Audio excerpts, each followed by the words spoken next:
introductions, and then we'll quickly move the microphone over to Dr. Annie so she can give her talk. So welcome everyone. Welcome to the Getting Hired Part 2, the academia application process. We are very happy to welcome our three guests today. We have Dr. Annie Gall, who will be presenting first. Then we have, of course, Dr. Rodrigo Adam, who will be presenting second. And then, of course, we have Dr. Rosabel Ansari, who's going to be presenting third. Thank you, everybody, for coming here. I'm sure everyone is very excited to hear what our guests have to say. Of course, the topic is extremely pertinent simply because we're all PhD students and we're all wondering and scared, really, about the process that's going to happen after we graduate. What type of jobs are lined up there? What should we sort of prepare ourselves mentally to do, and so on and so forth. And so I'm just going to briefly introduce our three panelists, and then Dr. Annie can take the floor. She's going to speak for 20 minutes. We're going to have 2 questions from the audience, and then Dr. Adam will speak for 20 minutes. 2 questions again. Dr. Ansari will speak 2 questions again, and then we'll open up the floor towards the end for everyone who has questions. The event will be recorded, but not the Q&A. So only the lectures will be recorded. All right. So Dr. Annie Gall, she is, of course, a fellow Georgetown University alumni, of course. She's a cultural historian who studied food and gender in the Arabophone world. She did her PhD at Georgetown University and is currently an assistant professor of Arabic studies at the University of Maryland, College Park, where she teaches classes on the culture, gender history, literature, and food of the Arabophone world.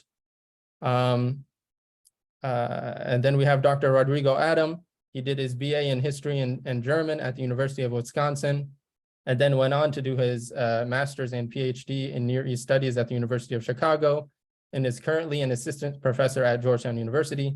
His research encompasses early Islamic thought in its diverse doctrinal manifestations and regional forms, and is dedicated to an intimate engagement with the textual sources of classical Islam, with an emphasis on epistemology, hermeneutics, historiography, and the construction of scholarly authority. As a social historian, he is interested in the urban development of medieval Syria. And lastly, we have Dr. Rosabel Ansari. She also did her PhD from Georgetown University and is currently an assistant professor of philosophy at Stony Brook University.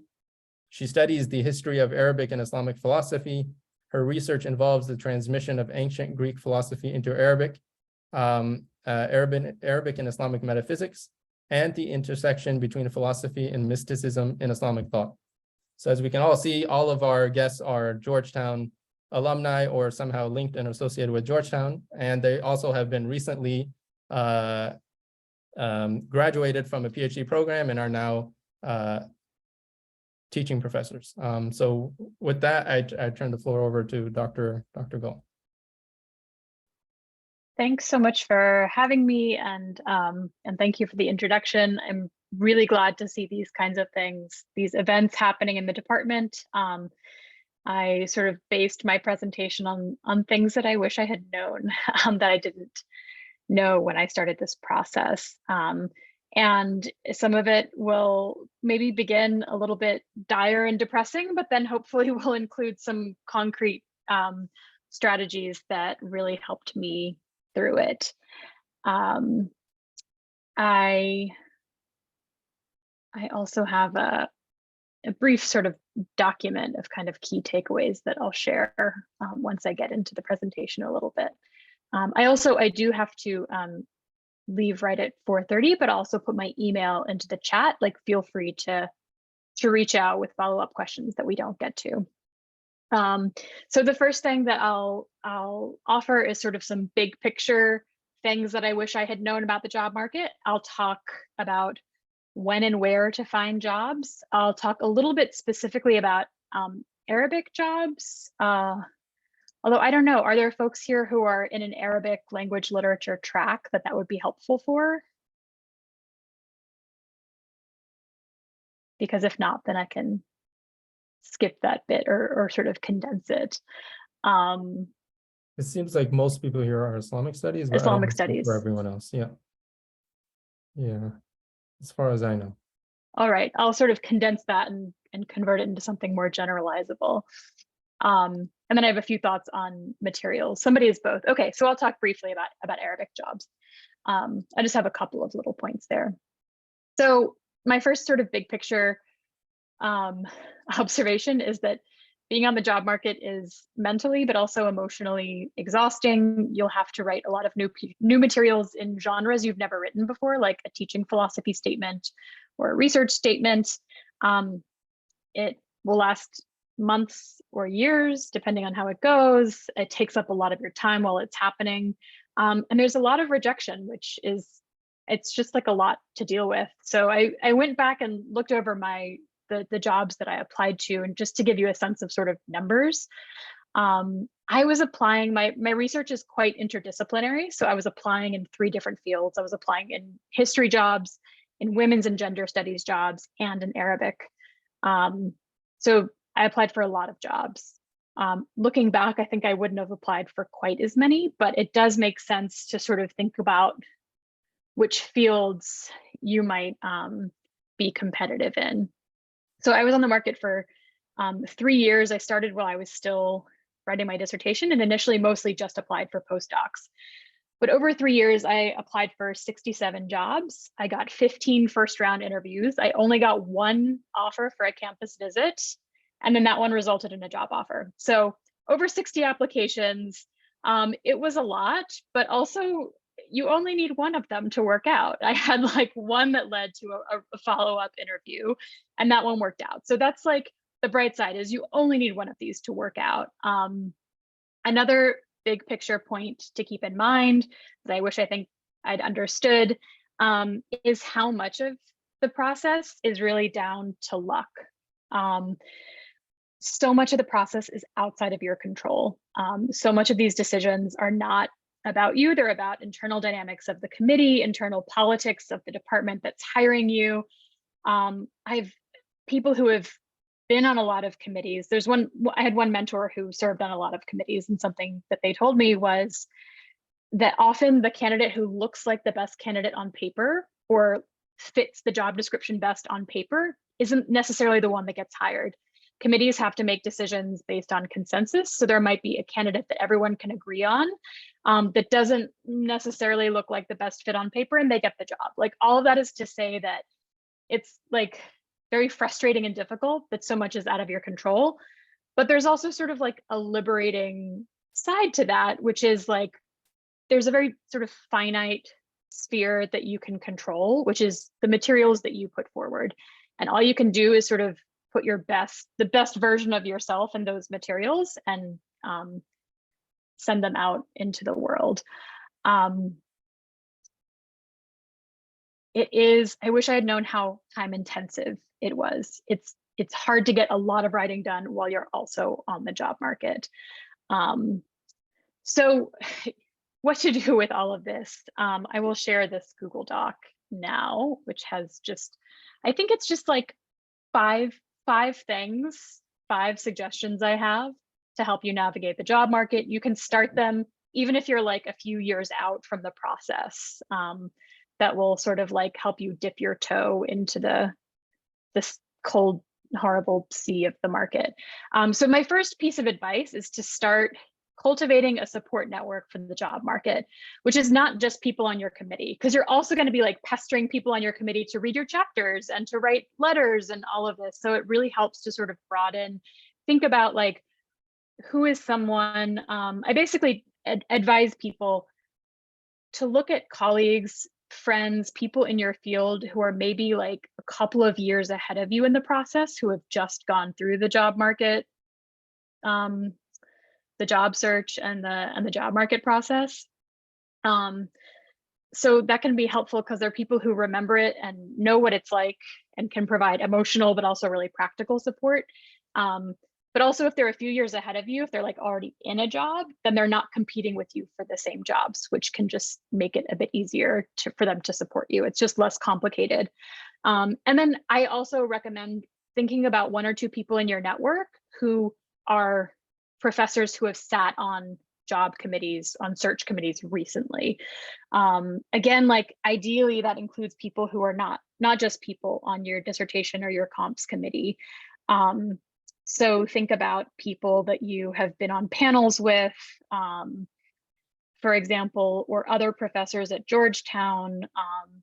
If you have an outside reader for your dissertation, because those perspectives can be really, really valuable just in helping you get perspective on the process and understand how it happens. So that's kind of something that I really recommend is to, I made it through the process with a lot of help from these two types of mentors or supporters. So think about who that might be for you.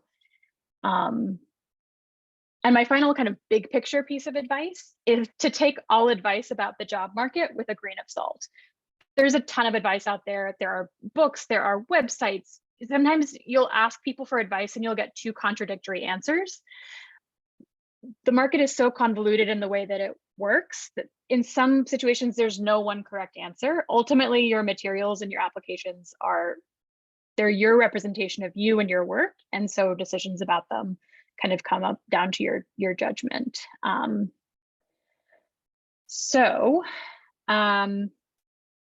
The next thing, when and where to find jobs, there is a sort of overall broad timeline to know about, which is that tenure track jobs, usually the postings come up in the fall and they hire in spring.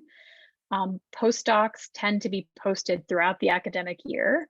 And then in the spring semester, winter and spring, you start to see more job ads for non-tenure track jobs. So 1 or 2 year positions that are some mix of teaching and administrative work. So that's like one thing. I had no idea when I was starting graduate school that even like fall is when the tenure track jobs get posted. So it's good to have a sense of that general timeline. And like my next piece of advice is to create a timeline for yourself, starting with what academic year you want to be starting a job. If you want to be set up to start a job in fall 2024, you have to apply in fall 2023 for that job, which means you have to start putting together your applications 3-6 months ahead of that period, right? So it helps to start drafting some basic materials, even if it's just your cover letter and CV, kind of getting those together, practicing making these arguments about your work, sort of the spring or summer before you apply for the job that's a year out of when you want to start it. My sort of addition to that is I would actually recommend that you start looking at job ads even an additional year before that. So you can get a sense of like where to find things, what kinds of jobs are being posted, what kinds of materials they tend to ask for. If you're kind of like still a little ways out from the job market and the perfect job comes up, you can, go for it and apply for it. If nothing else, it'll help you get drafts of materials ready.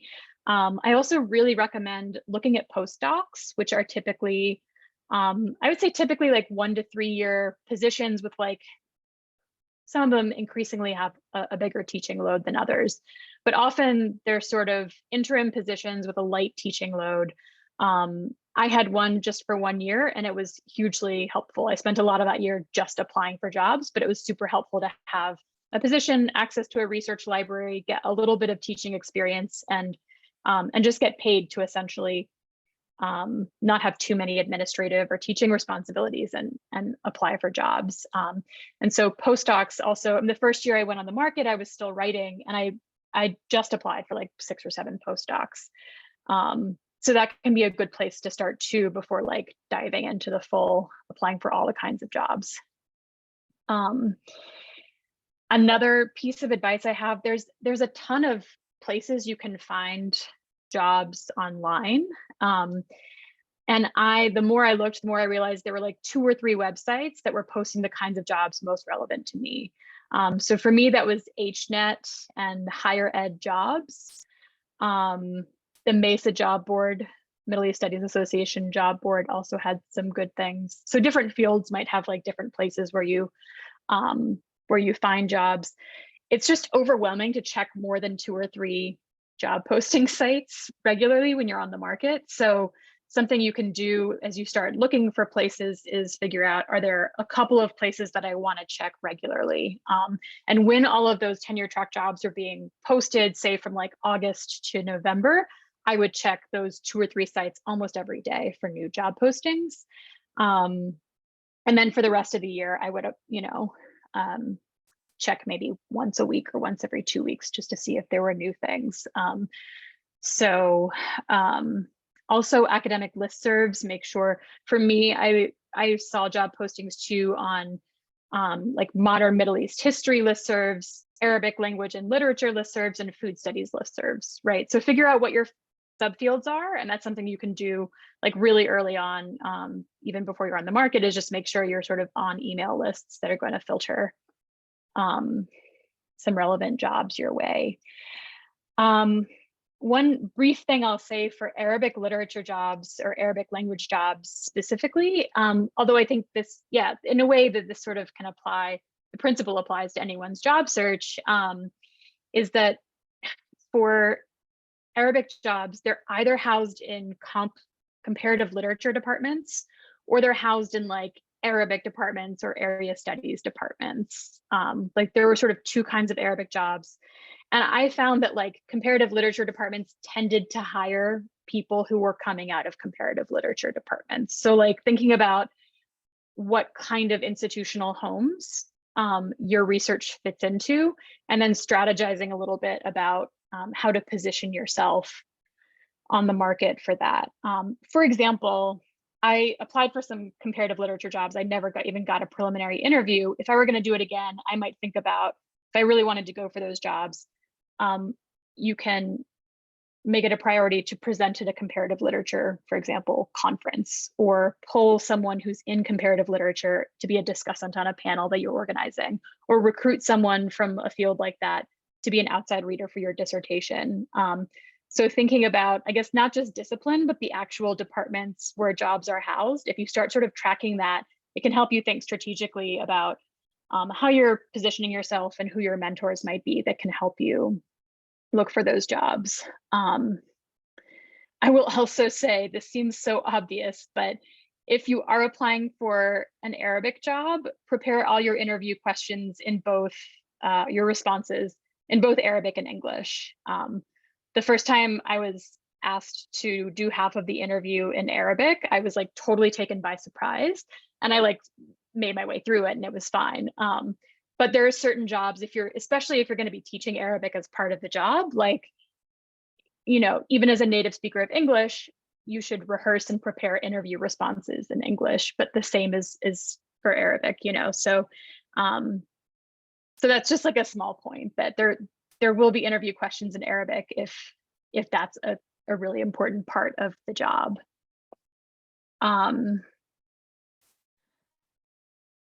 So job materials, there's sort of the cover letter and CV, but then there are all these other things that different applications will ask for.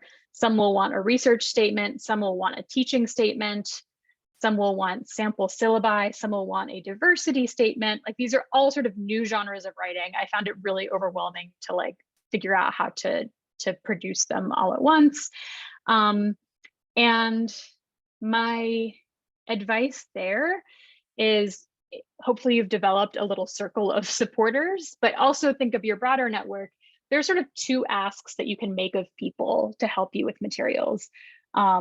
One is to ask people who have jobs that are the kind of jobs that you would like to have, if they would be willing to share their successful application materials with you. Like there's explanations online for what should go in a research statement, but honestly, to me, like the most helpful thing was looking at someone's actual research statement and looking at a couple and using those as models. So not everyone will feel comfortable sharing, but a lot of people will. And it's a small ask, right? Asking someone to send you a couple files. If you have a working relationship with someone, you can also ask people to read your materials and give them input. And this was the thing that improved my materials the most, was having like a range of people, again, not just people on my committee, but folks who were like 3 years ahead of me, who were sort of early on the tenure track, look at my cover letter and say, these are changes you can make. Here are things you should highlight. That really, it's a bigger ask. It's more labor that you're asking from someone. So you want to be sort of mindful and think about how you can return the favor or sort of be supportive of that person as well in another way. But having people, the more people read your materials and the more you draft and redraft them, the better they get. My kind of parting thoughts. The first one is that if and when you do land a job, to pay it forward. I would not have gotten a job without a lot of luck and a lot of help. So just keep that in mind to extend that help, seek out that help, but then extend it to people who are coming up after you. I think it's like really great that there's a community now of Georgetown graduate students who are sort of building that. And the other thing I would say is kind of like repeating what I said before, a rejection of your job application is not a reflection on your work or your worth. It's about a bunch of other factors. Like that's just an important perspective to keep in mind. And not only that, but you are more than your work. When you're in the thick of it and applying for a bunch of jobs every week, it can really feel like everything is just about your scholarship and your work and how you're presenting yourself. So my last sort of piece of advice, it sounds very cheesy, but to cultivate a hobby or a practice or something that has nothing to do with academia and nourishes you in some way. For me, it was just like there was a weekly yoga class I took that was like restorative yoga. It was not like exercise yoga. It was just like sit quietly in a room with like soft music yoga. And I just like did that every week. And it was just this little protected space outside of all of the deadlines and all of the rejection and all of the everything. So, you know, something simple maybe, but just to think about like, what is a little sort of grounding, protected space that you can build for yourself to kind of carry you through the process. So I'll stop there and I'm happy to take questions. Thank you, Annie, for that really great broad overview of how we should be navigating finding jobs in academia. Does anybody have any questions? Mohammed Bushra, it's good to see you. It's always great to see you. Go ahead. Hey everybody. Hi Annie. Hello, good to see you.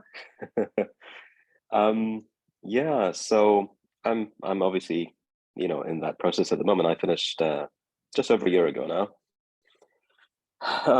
One, I guess a basic question that I had, maybe, you know, to you and to everybody else, I wanted to get a sense of, on average,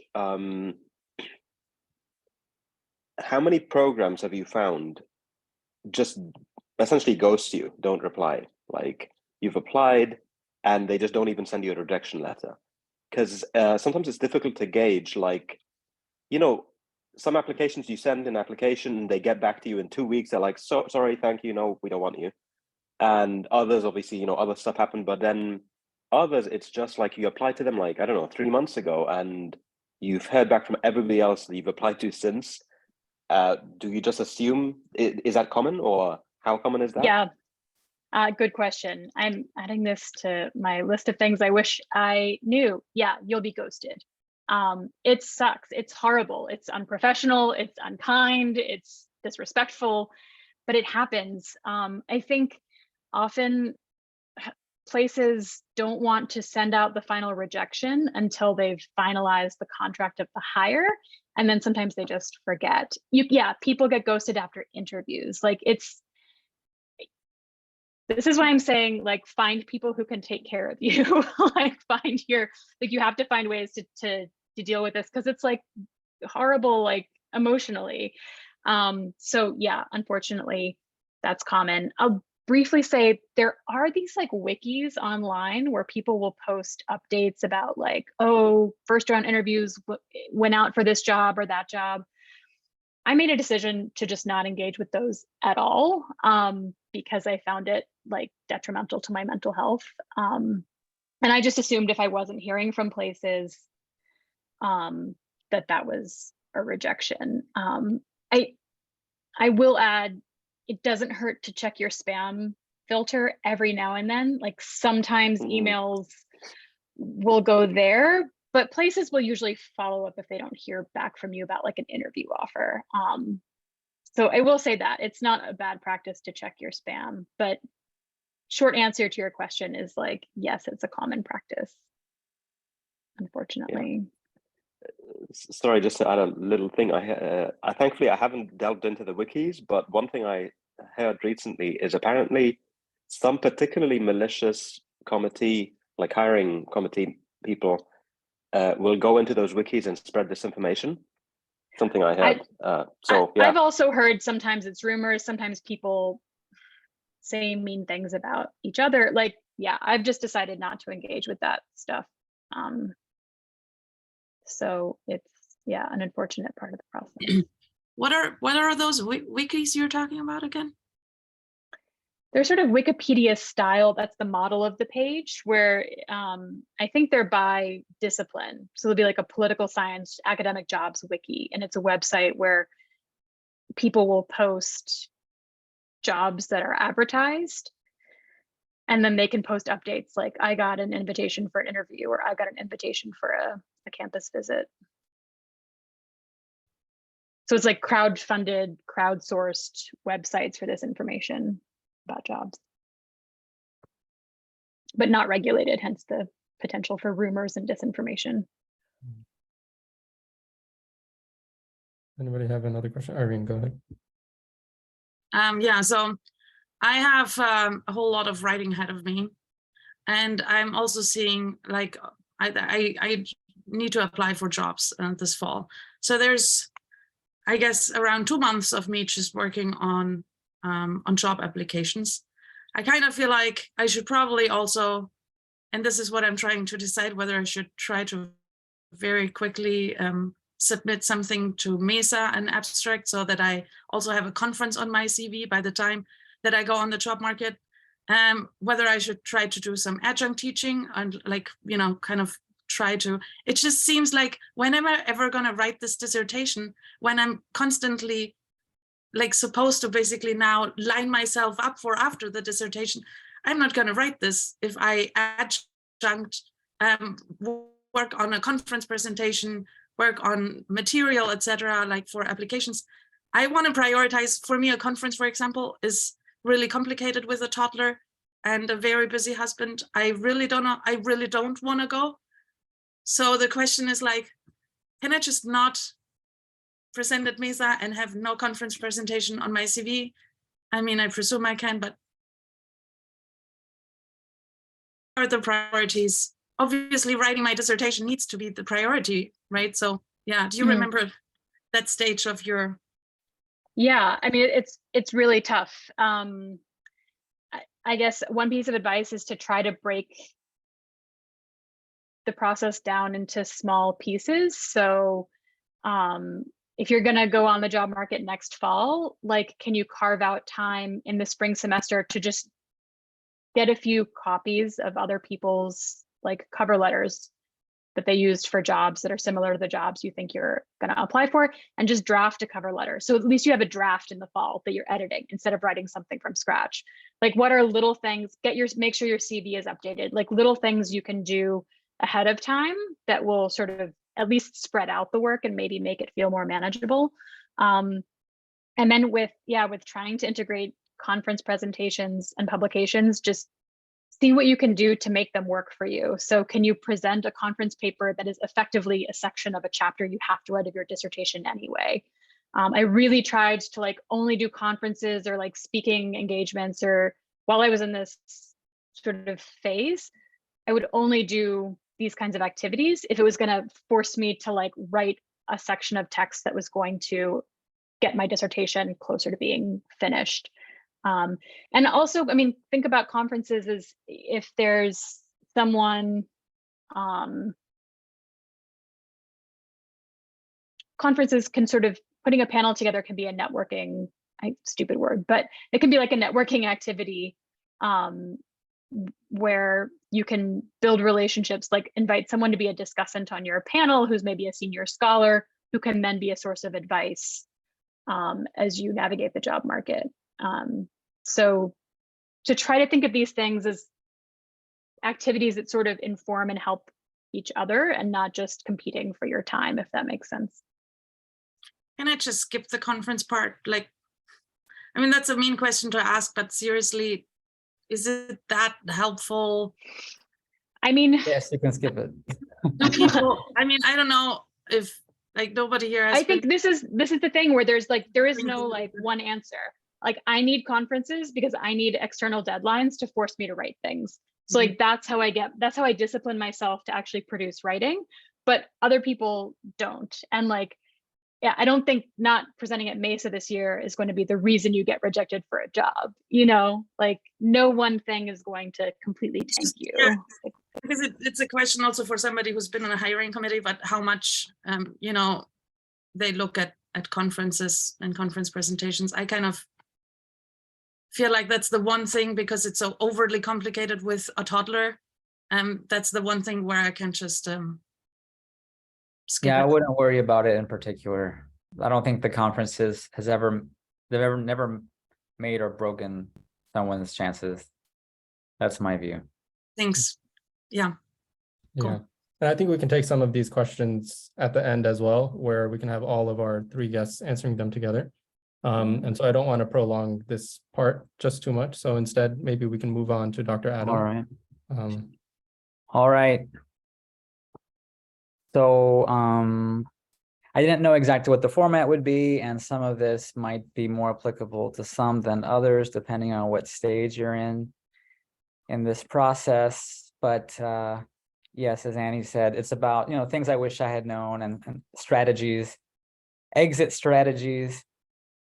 And there's 4 points I'm going to talk about, and they can be divided into preparation to finish, where you haven't actually finished yet, and then the finishing process where you're in the midst of finishing and you can't get out. Like it's sort of like you're you know, you're rocketing back to Earth or something like that, and you know, it's not a theoretical thing, it's actually happening. So when we're talking about preparing to finish, it's good to think about your discipline, where you fit in academically in terms of your research and your scholarly profile. And then think about your dissertation. And as Annie said, it's relativizing your relationship to your intellectual output. Your dissertation does not define you. And it is, you know, you have to finish this. And you will go on to other things. And there are ways in which you can, you know, finish a dissertation gracefully without necessarily being 100% satisfied with it intellectually, but for the sake of finishing and situating yourself for the job market, right? Which is what we're all here to talk about. So I'll talk about that.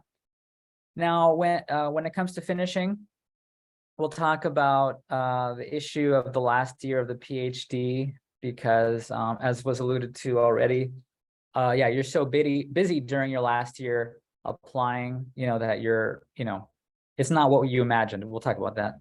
And then the last part is thinking about publication, which might seem separate from this topic, but it might also help you think about your dissertation and your strategy for finishing and for the next step after graduation. So first, we're going to talk about thinking about your discipline.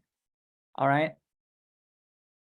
So when thinking about your discipline, I think there's nothing wrong. In fact, it's certainly healthy to embrace the idea of the identity of your department, you know, Arabic and Islamic studies, and its analogs, which are, you know, NELC and Mideast studies departments, and recognize where you're situated as being within area studies, and that we have particular studies as Arabists and so on and so forth, particular skills, which are, you know, we understand them even if people in other departments like ours don't understand them. And unfortunately, we don't often get a job within a NELC department or something like that. So there's one thing is identifying with our department within academia and the university system, and the other is recognizing that most of our jobs are not in AIS or NELC departments, and so we have to think beyond where we are currently, and that might seem daunting, but I think there's no reason why it should prevent us from finishing and developing intellectually, honestly, and getting to a job.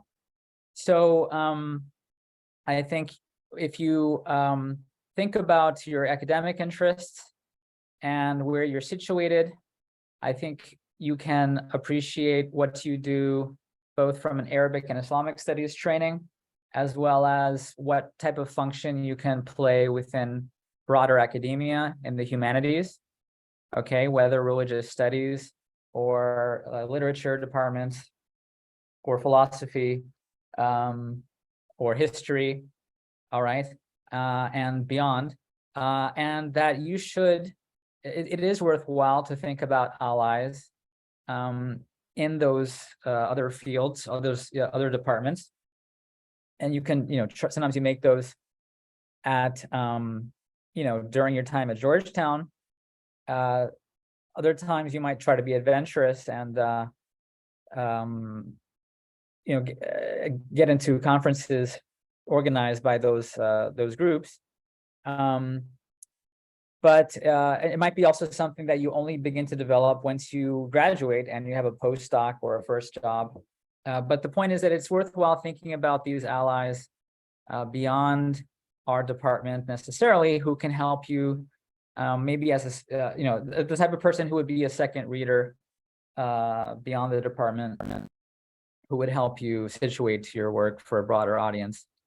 And that's what I'd like to inform your approach to the dissertation. So the dissertation, in my view, if we're being very realistic, this is not like the old days where you could sort of wander and take from every type of branch of knowledge and finish 15 years later or something. You hear like about people writing these 15-year-long dissertations.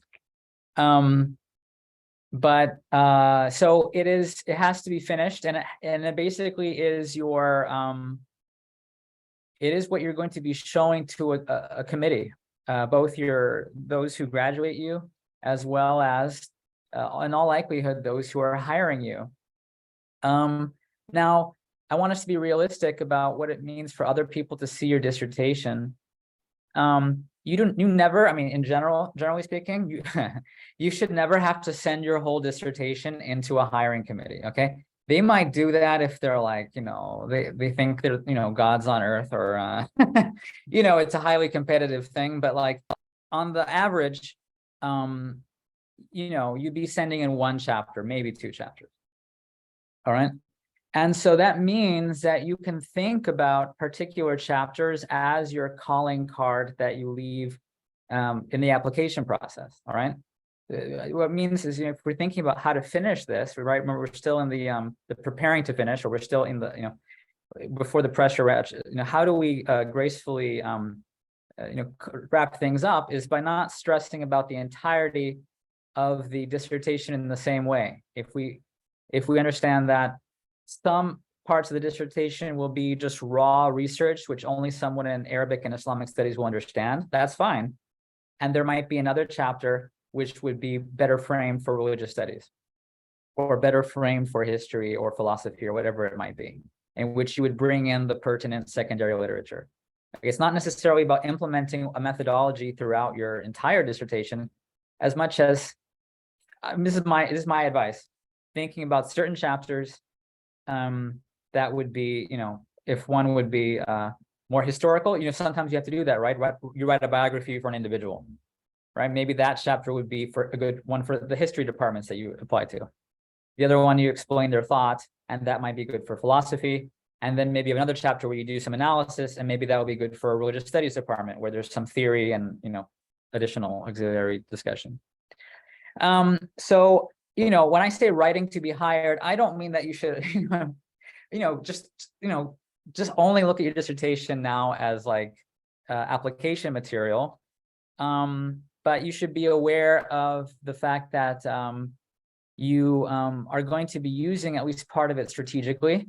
And I think if you realize, like I said, that there might be some chapters which you're just throwing a whole bunch of data together from Arabic text, and there's less of a external interdisciplinary argument, that's fine, as long as you have other chapters in which now you don't have to. You could just be a straight up AIS person and say, I don't care to explain what I do to other disciplines. You can do that.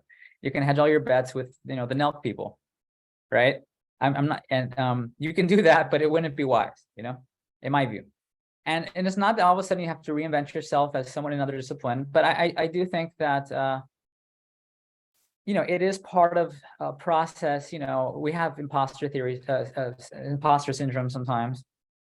But this is also about breaking outside of this sort of NELC ghetto. We have to break outside of the NELC ghetto and, like I said, think about allies and think about who we can be beyond area studies, because we're going to be called upon to be it. All right. So between the material you want to get down and the formatting or methodology or organization you're going to have to use to convince outsiders, there's a dialectic you have to keep in mind. And again, this disciplinary integrity is about the fact that maybe that means that when you're polishing up a chapter to be read, that you realize that it's not going to be the fullest expression of your intellectual depths or whatever it is that you think you have, and but that is it sufficient? Does it have enough argumentation? Is it clear to anyway? So now thinking about the last two topics, which are you're finishing, you're like catapulting back to earth and everything. So the last year of the PhD, so I tell this advice to people who begin from the very beginning, and I know some of you at the very end of it, and it's sort of like, what do I do now? But my advice is always, and you have to pass this on, is like that you really shouldn't plan to be finishing in your last year, right? If you think like, oh, I'm gonna have nothing of it done, and then I'll just finish on my last year, that's not what you should do. And that the boss move would be to finish before your last year. Like even if you finish the summer before your last year, that would be the ideal situation, just for peace of mind. Okay, so this is like the fast and dirty, like just the bloody truth about like that the last year is a bit of an ordeal if you're juggling finishing the bulk of your work at the end. So it's good to finish as early as you can. And once you're in the job market, as Annie said, applications, it is best to think of them as being formulaic, and do trust the advice and the templates from other people. There's no magic to it. You don't have to wow them with your charisma or anything like that. Like really, it's like you tell them about your who you are, where you are right now, your dissertation, your future project, and the things you can do at their institution. Okay. And I'm saying that, oh, can you write that down? No, like this is the basic template that you will find everywhere, and that people will give you better, more or less useful examples of, like, especially if they're adjacent to what you study. And so it is a template, and you get better at writing it the more you do it. And so if you write three different ones, then you actually, by the end, even if you have to send 60, you're basically doing a lot of copying and pasting. And it becomes less painless and less of a expression of your identity either. It's just like, it's a mechanical process. It should look like a mechanical process. Now, you have to be flexible, and some of you will be like, I refuse to be a religious studies scholar, and I didn't write a chapter for them, and I don't care about them, Don't be so, inflexible. Sometimes we're pushed to be what we thought we would be, and that will be a little bit exhausting at the time where we present ourselves as such.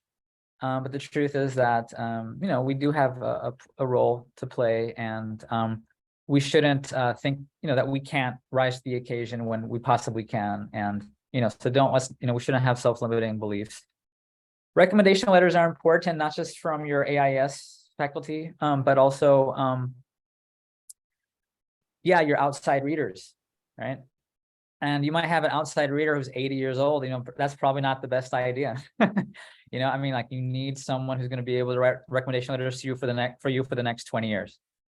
It's something sort of like that, So, and that, but also means like, if there's someone that whose work you really admire, it is good to have them, on your side, and that, it can be good, and especially for outside field, for a different field, right? If it's an ally, as I've mentioned, outside, because that person might be known, right, in their respective field outside of NELC, and that just might be the connection that you need. So jobs and postdocs. Here's the thing. So with postdocs, it feels like a second place, third place thing. It feels, who wants that? But postdocs, I think, are hardest when you have family and have to relocate with family, and no one can deny that. But if the burden of moving is considered, they can be good transition pieces. When you're a postdoc, they treat you with more respect. You're halfway between a grad student and like a tenure track person. And, institutions invest more in you. And there is a healthy growth part, so one shouldn't look down on postdocs. They can develop your growth, and they can help you also polish up the work that you couldn't quite do finishing. Now, at the same time, postdocs are limited in time, right? So you can't, so that relates to early publications, all right? Because what you can do or can't do as you're finishing and as you're thinking about your first year after the job market, they're related. So if you're thinking about articles, well, first of all, okay, here's the thing. Book reviews do not count for anything, right? And I say this as someone who's like written book reviews. Now, there might be a time, and this is where it is sometimes nice to, synthesize, between, coursework and publication, but like you can review a book, for class purposes and then publish it, you can think strategically, as Annie was talking about, giving talks, giving conferences, because writing up that paper for the conference will help you finish what you need to write for your chapter. That's true. But yes, book reviews don't really count for anything, and conferences don't really count for anything. They really don't. I say this because I've given a lot of conferences, and there's some people who have given like no conferences, and like it's been good for them. All right, in ways that just don't make any sense, because they're actually unknowns in the field, yet because of their, I don't know, the gods, et cetera. Anyway, so now here's the thing. Now with articles, here's another thing. So with articles, a contribution to a edited volume is not the best. The best is peer edited, right? And an article can be a way of you getting research that you have done for your dissertation out earlier in a more specialized format, and then it just looks good to finish with an article. That being said, you don't need to have had an article published, okay, before you finish. I also know this for a fact. It looks nice. Having anything published before you finish is nice, but it's not absolutely necessary. I said that it is a nice way to enter the job market, and it can push you to finishing. And that's particularly when it's an article which is the primary research material from your dissertation. The other type of article is one that would maybe explain the broader thesis of your dissertation, so not just raw material, but it would be more of an argumentative article and be almost like a gateway into your dissertation topic and first book topic. And that's something that is usually best attempted after you're done. And then with the dissertation, here's the thing, there are certain types of dissertations which people do direct to publishing, right? So famously, Professor Jonathan Brown's dissertation was basically direct to publishing, right? Now he wrote it very well. It was very well organized, right? But Brill has that reputation of taking dissertations and publishing them directly. Now maybe you say, well, I heard Brill's not that great. Let me tell you what, having a book published is better than not having a book published. There is absolutely no shame in publishing your dissertation immediately with Brill, especially if you just want to get it off your back. Okay, really, especially if you just want to move on to a different topic afterwards, no shame in that. Okay, now, if you do feel stronger about your material and you're like, well, I would like to rewrite it substantially and make it more argumentative and blah, blah, blah, and get a fancy university press, you can do that. All right. But realistically speaking, do you know if you'll be able to do that within your 1-year postdoc, your 3-year postdoc? You know, depending on what you have immediately afterwards, you know, you might have to mitigate for that. So I say this to say that you have options. You can think long-term about preparatory articles published, but they're not necessary. And you can also think about publishing, you know, your dissertation directly when you finish, if you know you're ready to move on.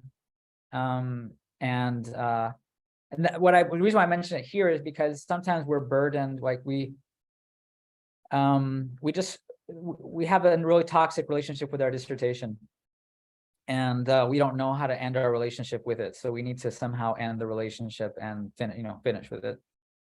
So yes, I think Annie alluded to a lot of the psychological factors of finishing it, and you have to know that you know this is really tough, and like you know, it's like a life-changing moment, and and so it's okay, you know, it's okay to not feel good about it, but literally once you finish it, whether it pans out or not, like, you will feel better.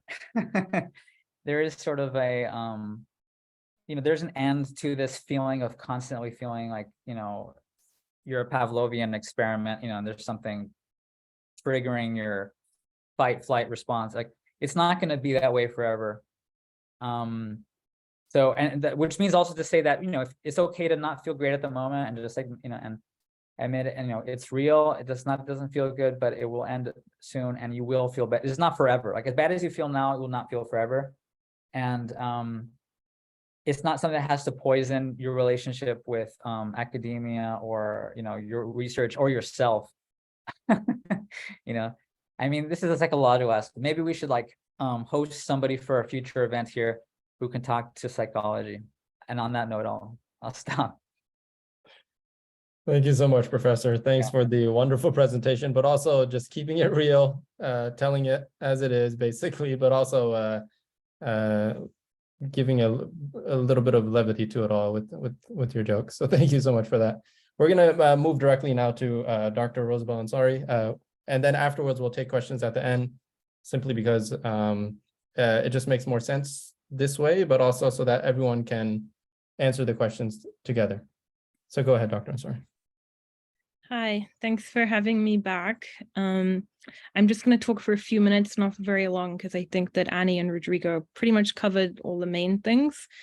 I'm going to focus on how to move from area studies to a disciplinary department, which both Annie and Rodrigo kind of alluded to, that we have these interdisciplinary degrees.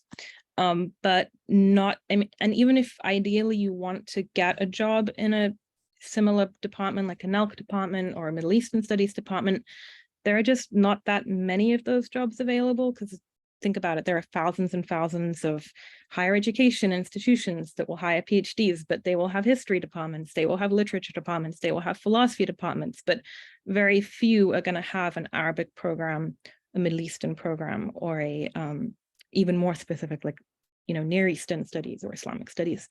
So, you know, if your goal specifically is to move into a disciplinary department, which it was my goal, I'm going to speak to that basically. The first thing I would say is it is difficult. This was something I started asking questions about early on in the grad program, when I realized maybe 1 to 2 years in, wait, I think this might become a problem. And it did become a problem, but it can be resolved if you plan for it in advance. So I have a few tips. First one is actually just intellectual. Start thinking in a disciplinary way. So I was doing Islamic studies, and I think most of us here are doing Islamic studies. So don't make Islam your main category that you are thinking about. Your main categories and questions should be disciplinary. So they should be things that anybody in that discipline who knows nothing about Arabic or Islam can understand. So if that's history, you should be thinking about, you know, your historical current you're interested in, and how that same current could be working in other parts of the globe at the same time, or even at different moments in history.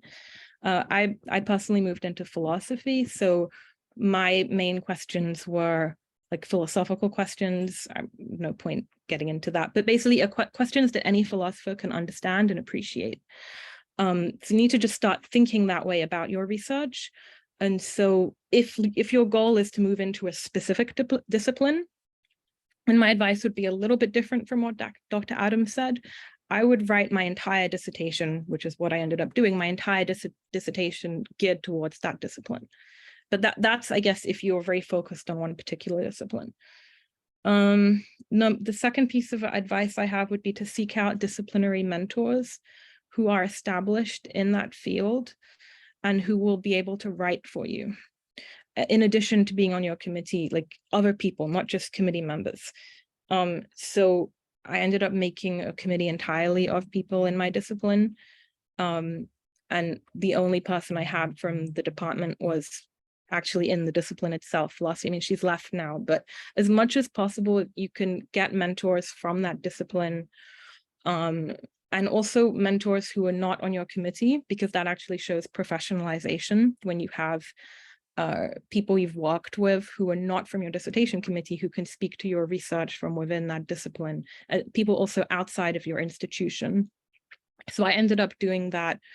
I had a dissertation completion fellowship, and the person who I worked with on that was from outside of my institution, outside of Georgetown, also not on my committee, but he was so well established in the field of philosophy and became one of my main letter writers.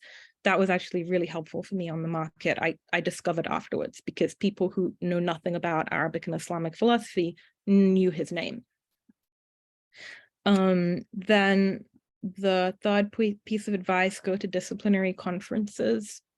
I mean, you can do this alongside going to MESA, for example, or like, you know, the AOS, American Oriental Society, but definitely present at disciplinary conferences, listen to panels, listen to the way people phrase questions, talk about your research to people at those conferences, and just get experience having those disciplinary conversations where you don't use any Arabic words, you don't use any terminology related to Islam that's unintelligible to people outside of the field. And then, you know, related to that, think about publishing in disciplinary journals, volumes. You will experience pushback. Like I've experienced a lot of gatekeeping where, you know, you'll be always like asked this question, oh, so like what department are you from? Oh, so you're from that department, like people trying to push you into an area studies box. Just know that you're always going to experience that. You'll continually experience that, probably until you become chair of a department in your discipline. You're always going to get that pushback and that gatekeeping. But you just have to kind of, I think you just have to ignore it, like just take it in your stride, don't let it affect you. And as long as you're speaking the language of the discipline and you're building networks in that discipline, just don't be discouraged by the gatekeeping.